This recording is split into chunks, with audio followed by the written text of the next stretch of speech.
Examination of thyroid swelling.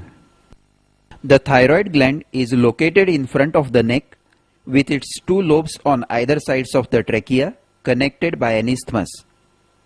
We begin our examination of the thyroid swellings by inspection. For inspection, make the patient sit on a stool with the neck slightly hyperextended and inspect the thyroid from the front. Asking the patient to swallow makes the thyroid more prominent for inspection. If the patient has a short and fat neck, ask the patient to clasp the hands over the occiput and push the head backwards against the resistance of the clasped hands. This is the Pizzillo's method to make the thyroid more prominent for inspection. First, note the size and shape of the swelling and its situation, whether it is on one side of the midline, in the midline, or whether it extends on both the sides. Measure the exact size in centimeters using a measuring tape. Now note the extent of the swelling, particularly the lateral border in relation to the sternomastoid and the lower border in relation to the suprasternal notch of the sternum. A thyroid swelling always lies deep to the sternomastoid muscles, as demonstrated here by contracting the sternomastoids. Then note whether the lower border ends above the suprasternal notch or it extends behind the suprasternal notch. Both the borders will be better appreciated if the patient is asked to make swallowing movements during the inspection. Next, inspect the surface of the swelling. A simple goiter and single nodules have a smooth surface, while a multinodular goiter has a nodular or bossellated surface. Note the bossellated surface of this large multinodular goiter in a young male patient. Then inspect the skin over the swelling and look for redness and edema suggestive of inflammation, scars of previous surgery, sinuses, and dilated veins. Note this transverse scar of previous thyroid surgery, which tells us that this is a recurrent thyroid swelling. And this is a sinus in the midline of the neck discharging mucus-like fluid. This is a thyroglossal fistula. Then watch the swelling for a few seconds quietly for pulsatility. Now ask the patient to swallow and look for an upward movement of the swelling. A thyroid swelling characteristically during deglutition, as it is enclosed in the pretracheal fascia, which is fixed to the thyroid cartilage. So when the superior constrictors of larynx pull the thyroid cartilage up during deglutition, the thyroid also moves up and down.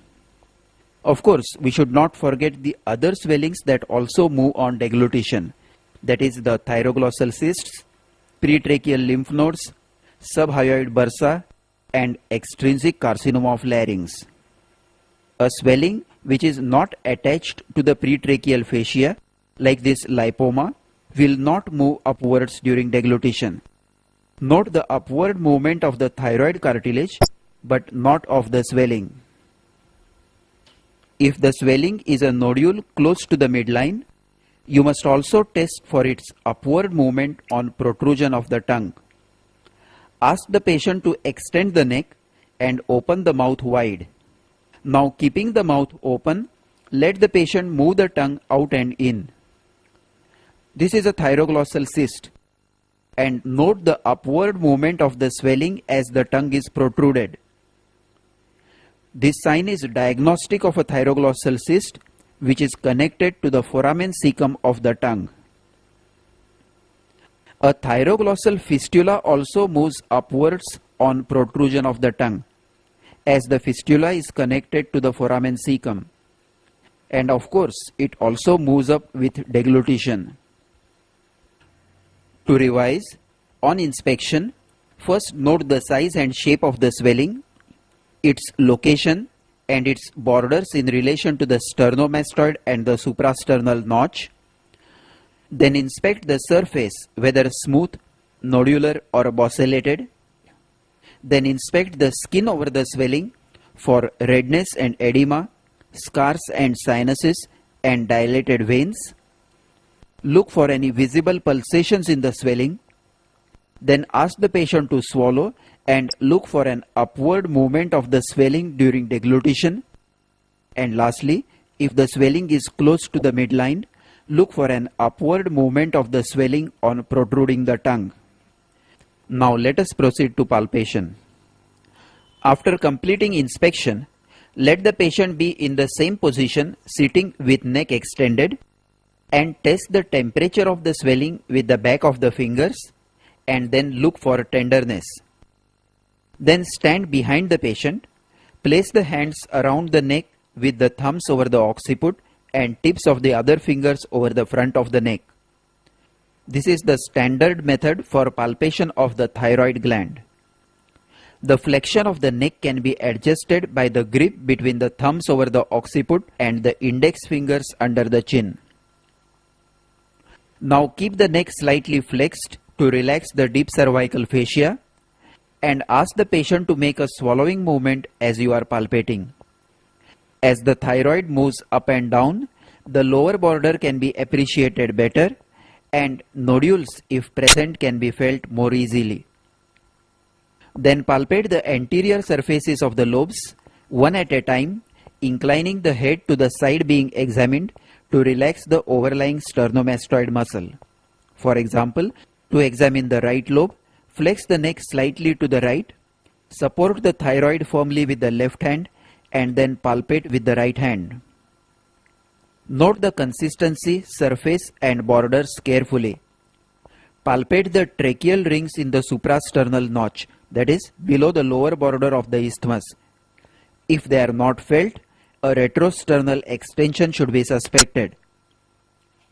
Now stand in front of the patient, extend the neck slightly and palpate by Lahaye's method for deep or posteromedial surface of the gland. To palpate the left lobe, push the thyroid gland to the left by your left hand so that the left lobe is pushed out of the tracheoesophageal groove, and then with the right hand palpate the posterior surface for nodules. Then repeat the procedure on the right side. Next, with the patient in the same position, keep a thumb over the lobe to be examined and ask the patient to swallow. Feel for small nodules on the surface as the gland moves up and down. This is Kreil's method of palpation for small nodules. During palpation, first you should determine whether the entire thyroid gland is enlarged, or is it an affection of only one lobe, or is it a single nodule. If an entire gland or an entire lobe is palpable, note its surface whether it is smooth or bossellated, and its consistency whether it is uniform or variable, soft, firm or hard. Colloid goiters are soft, multinodular goiters are firm, and carcinoma and Riedel's thyroiditis are hard to feel. Secondly, palpate the lower border very carefully during deglutition to determine the presence of a retrosternal extension. Palpation of tracheal rings above the suprasternal notch rules out a retrosternal extension. If it is a single nodule, note its position in the thyroid lobe or isthmus. Note its shape, measure its size and feel the consistency. A paradox about the consistency of thyroid nodule should be noted and remembered here, that a cyst in thyroid feels firm, while a solid swelling, that is adenoma, feels soft. Because adenomas being highly cellular are soft, while cysts with fluid under tension feel firm as compared to the normally soft thyroid.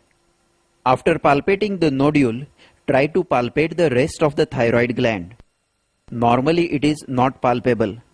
A normal thyroid gland is not felt on palpation.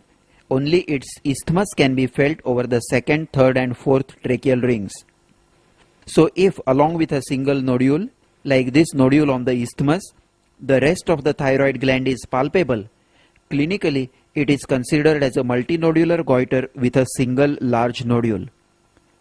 But if the rest of the gland is not palpable, as in this case, then it is considered as a solitary nodule. Now keep your hand very gently over the upper pole of each side and try to feel for a palpable thrill. Thrill over the upper pole, akin to the feel of purring of a cat, is diagnostic of a primary toxic goiter. Next, pinch the skin over the swelling to look for fixity to skin and test the mobility of the swelling in vertical and horizontal directions. Fixity in any direction suggests malignant infiltration or thyroiditis. Now palpate for the trachea and carotid pulsations. To palpate the trachea, first note the position of the larynx and palpate the trachea downwards. In this unilateral left-sided goiter, the trachea can be felt along its length and its displacement to the opposite side can be easily appreciated. In a bilateral goiter, the trachea may be difficult to feel. So note the position of the larynx and the position of the trachea over the suprasternal notch to get an approximate idea of the position of the trachea. Then perform the Cocker's test to rule out tracheal narrowing. Ask the patient to extend the neck and take heavy, deep breaths through open mouth. Now compress the swelling from both the sides. Appearance of stridor on slight compression of the lateral lobes indicates narrowing of the trachea, and this is a positive Cocker's test. Listen to the stridor on compression of the lateral lobes.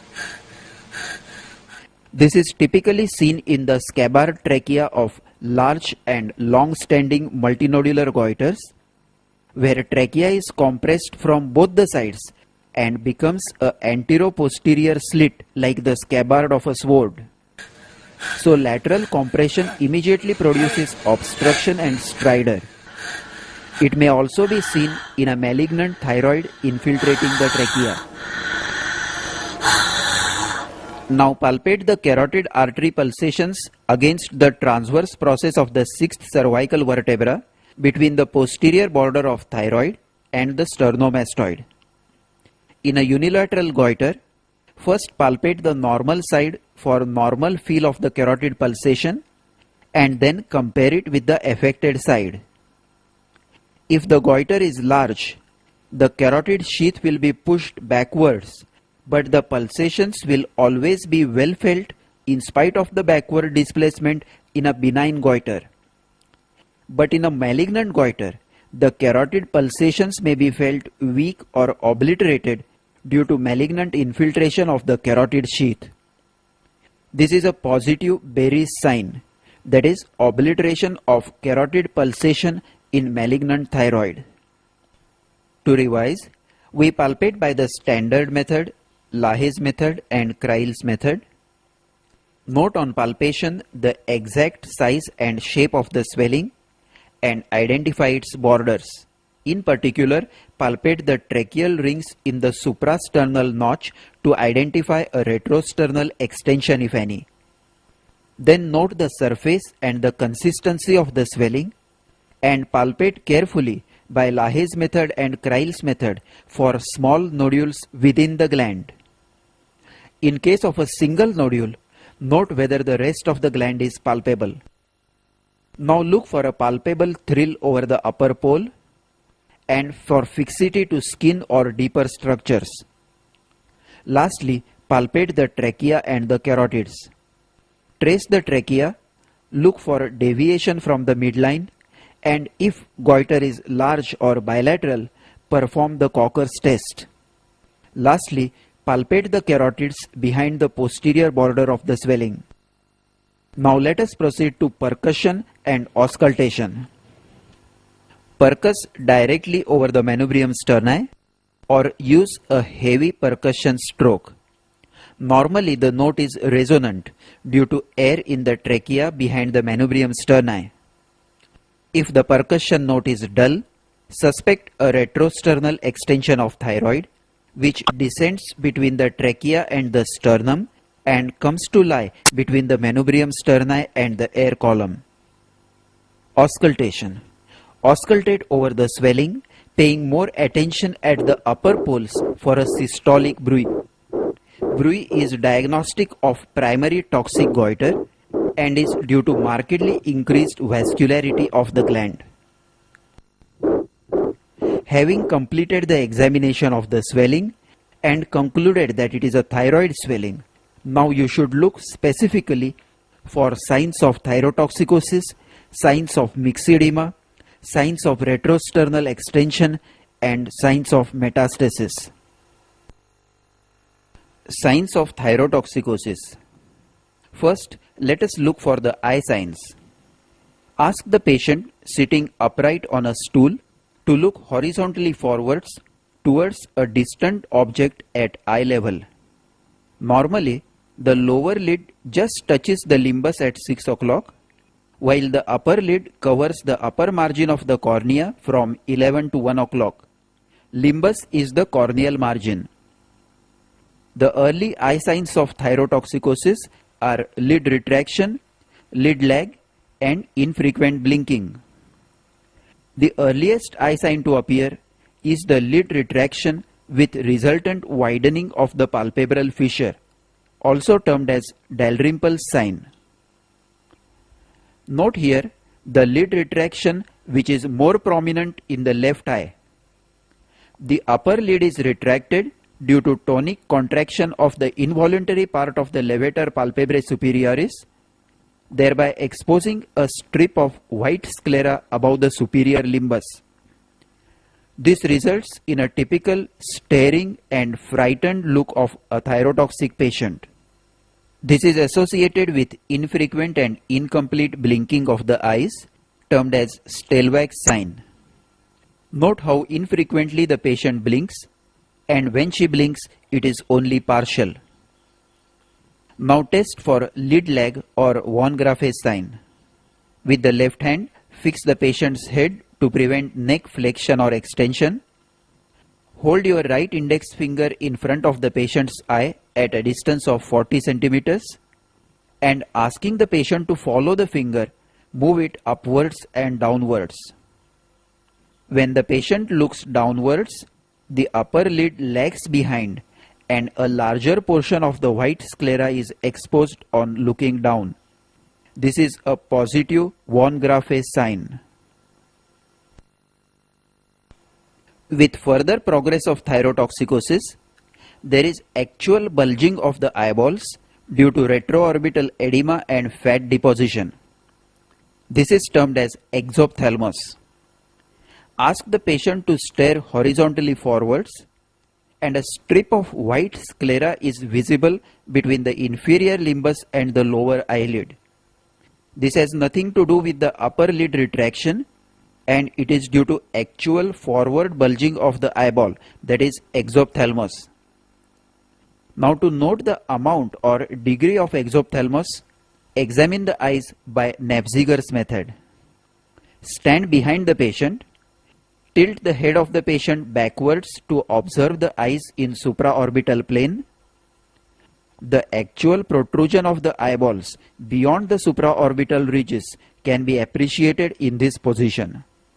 Normally, the eyes do not project beyond the supraorbital ridges. Now ask the patient to look upwards with head tilted slightly downwards. Look for the transverse wrinkles over the forehead which are seen in a normal individual in this position. Absence of wrinkling of forehead in thyrotoxicosis is positive Geoffroy's sign. If the exophthalmos is limited to one eye, it has to be differentiated from proptosis due to an intraorbital mass. Ask the patient to look downwards and evert the upper eyelid. The eversion is difficult or impossible in exophthalmos due to thyrotoxicosis, while in a case of intraorbital mass, eversion is possible even with very marked proptosis. This is the Gifford sign. Now test convergence by holding your finger at a distance of 1 meter from the eyes and asking the patient to stare at it. Now bring it slowly towards the midpoint between the eyebrows. The patient cannot converge the eyes in exophthalmos. This is a positive Mobius sign. Convergence is slow, jerky and incomplete. With progressive exophthalmos, there is further bulging of the eyeballs with conjunctival congestion and edema. In a later stage, there are corneal ulcers, diminished vision and ophthalmoplegia or restriction of the eyeball movements. To revise, look for lid retraction, lid lag and infrequent blinking. Look for actual exophthalmos by Napziger's method and visibility of sclera beneath the inferior limbus. Then look for wrinkling of forehead, that is Geoffroy sign, and test convergence, that is Mobius sign. We are examining for the signs of thyrotoxicosis, and we have now studied the eye signs in thyrotoxicosis. Next, look for fine tremors of outstretched hands and protruded tongue. Ask the patient to stretch out the arms with slight fanning of the fingers. Thyrotoxic patients will always show a fine tremor of the fingers. This is another patient with a thyroid enlargement. Note the fine tremor of the fingers of the outstretched hands, suggesting thyrotoxicosis. Another method to demonstrate tremors is to keep a piece of paper over the outstretched fingers. The vibrations of the paper are more easily appreciated. Then ask the patient to open the mouth fully and put out the tongue straight for 15 to 30 seconds. The tongue should not touch the teeth. Look for frank tremors or in mild cases fine fibrillary twitchings. Note again the tremors of the protruded tongue in thyrotoxicosis. Next, feel the radial pulse. Tachycardia and bounding pulse are characteristic of thyrotoxicosis. However, pulse rate may increase further due to anxiety which is associated with thyrotoxicosis. So, to judge the degree of thyrotoxicosis, you must count the sleeping pulse rate, which is counted early morning around 4 am, that is before the patient wakes up, without disturbing the sleep. A fast and irregular pulse may suggest atrial fibrillation. Now feel the palms and feet of the patient. In thyrotoxicosis, they are warm and moist, and the legs may show pretibial myxedema with thickened hyperpigmented skin and coarse hair. Lastly, another characteristic sign of thyrotoxicosis has already been studied by us during the examination of the goiter, that is, the palpable thyroid thrill and thyroid bruit on auscultation. Let us remember here that in primary thyrotoxicosis, the eye signs and tremors are more prominent, while in secondary thyrotoxicosis, cardiac signs are more prominent with tachycardia, cardiomegaly, atrial fibrillation or congestive cardiac failure.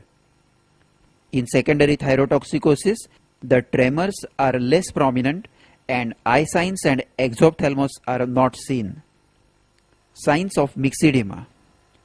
If there are no signs of thyrotoxicosis, look for signs of myxedema. Is the voice hoarse? Is there edema of the face and legs? Does the patient feel lethargic? And look for the diagnostic clinical sign, that is delayed relaxation of the deep reflexes. Test the ankle jerk and the knee jerk. Note the typical myxedema faces with edema and dry, coarse skin, and listen to the characteristic slow, hoarse voice. Now note the slow relaxation phase of this ankle jerk. The muscle contracts briskly as usual and then relaxes slowly. In this early case, note the slightly delayed relaxation phase of the ankle jerk. Now we look for the signs of retrosternal extension. Inspect the upper chest, neck and face for dilated veins, congestion and puffiness, which result from pressure on the internal jugular veins at the thoracic inlet. Palpate the tracheal rings in the suprasternal notch. inability to palpate the rings suggests a retrosternal goiter. Then percus over the manubrium sterni. A dull note instead of normal resonant note suggests the presence of a retrosternal goiter. Now elevate both arms above the head until they touch the sides of the face. Hold them there for 1 minute. If this maneuver produces congestion of the face and respiratory distress, it suggests thoracic outlet obstruction, which in case of a goiter is most likely to be due to retrosternal extension of the goiter. This is positive Pemberton's sign. Lastly, look for Horner's syndrome, which can occur in a retrosternal goiter or in a malignant goiter affecting the cervical sympathetic nerve. The features of Horner's syndrome are ptosis with constricted pupil and enophthalmos in the eye of the affected side. The ciliospinal reflex is lost, and there is anhidrosis or loss of sweating on the affected side of the face. Lastly, look for the evidence of metastasis meticulously if carcinoma is suspected. Palpate the neck on both sides for enlarged, hard lymph nodes. Palpate the entire skull surface for hard nodules. Look for bony deformity or tenderness in long bones. Examine the abdomen for nodular liver and ascites. And examine the chest for signs of effusion and consolidation. This concludes the clinical examination of a case of thyroid swelling.